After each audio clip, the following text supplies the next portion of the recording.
Bali. This is our new home. We're staying in an Airbnb rental near the city of Ubud. Join us for a tour of this traditional Balinese home. I'm going to give you guys a quick tour of where we're staying here in Bali. At least the first place we're staying. We'll be in 3 different places in total. We're about 25 minutes outside of Ubud, here in the hills in the jungle.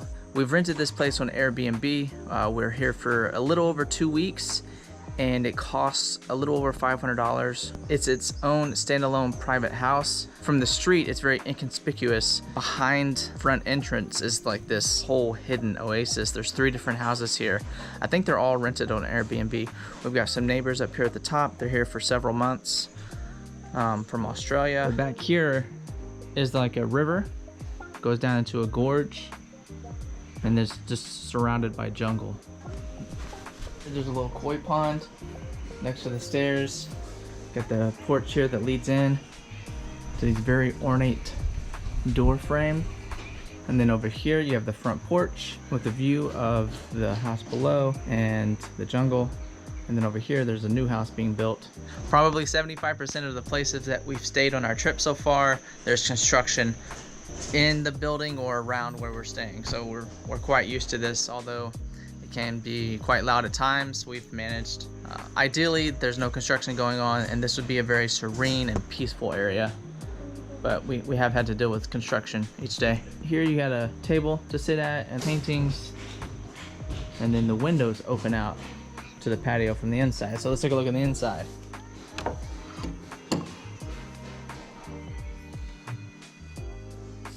Got a kitchen table with 4 chairs. These windows open up. Hey guys. Hi. It's kind of dark in here. There are lights, but they're not super bright. So it's not extremely bright in here overall. Off to the right is a first room with sliding glass doors. These doors close. That helps with sound a little bit during the evening. It's not super loud though. And then there is I believe this is not a desk. It's probably for makeup or something, but I've been using it for a desk for editing. Got the bed with the canopy. It's just for decoration. It's not a mosquito net, which is what we thought it was at first. Mosquitoes have not been bad here. Little bench at the edge of the bed. It does have an AC, which is nice. 2 end tables with lamps, and then more windows for the natural light to come in. And then there's a wardrobe for our clothing. Nice little view to the side. Our first few nights here, there was a little critter up in the ceiling, and we could hear it running around, scurrying around. And I think it caught something one night because it was just going crazy up there. We let the Airbnb host know. He put down a glue pad, caught it. Turns out it was a very large rat. When he put the glue pad up there, and I guess the rat got stuck on it, you could hear it like flopping, trying to get off the glue pad. It was very loud.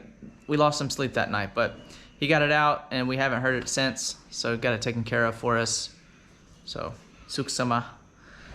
Suksama, that means thank you. We try to learn the basics of the language of where we're visiting, like thank you, hello, things like that. Over here, there's a little cabinet for storage, and obviously some drinking water. You do not want to drink the tap water here in Bali if you're not from Bali, because you will get what they refer to as Bali belly, which I'm assuming is like extreme diarrhea and painful cramps.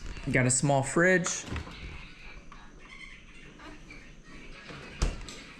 Got a second bedroom. These are both king size beds, so that's nice. This one does not have an AC, but it has a fan. And over here, there's an adjustment for the speed. Another little cadenza there with a mirror and a second wardrobe. And then more windows.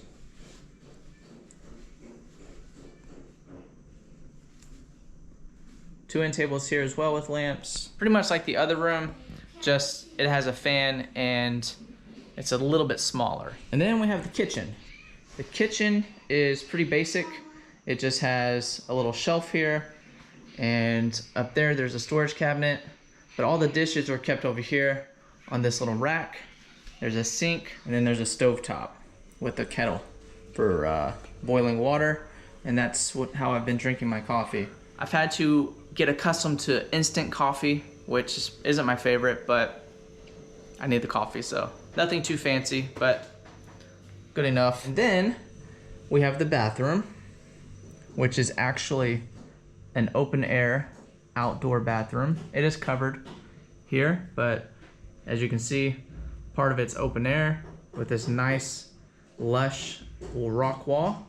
We have a Western toilet, which is nice, and then got a sink with a mirror, and there's a stand-up shower, and depending on the time of day that you take a shower, you're standing right in the sunlight, which is interesting. And then there's a bathtub, which the kids have enjoyed, and then there's also a shower snake in the bathtub. The host has been great. They're very welcoming. He is a temple priest, and his family all live here. He's got a few kids, I think 2 daughters, and one of them works at the resort down the street, which we're gonna go check out. We'll bring you guys along on our different adventures. Be sure and subscribe to the channel so you can follow along, and hit the bell notification if you want to get notified when we release new videos. And if you guys haven't watched our other videos, we've been traveling the world for the last several months. We started out in Mexico, we were traveling around Europe for a couple months, and now we're in Indonesia, here in Bali, and we're gonna be here for the next 2 months. First we're in Ubud, and then we're heading to Nusa Dua for a month, which is further down south and much closer to the beach. So we'll see what the difference is between being here in Ubud, which is like a health and wellness center, versus like the beachy vibe. So we will see you guys in the next one.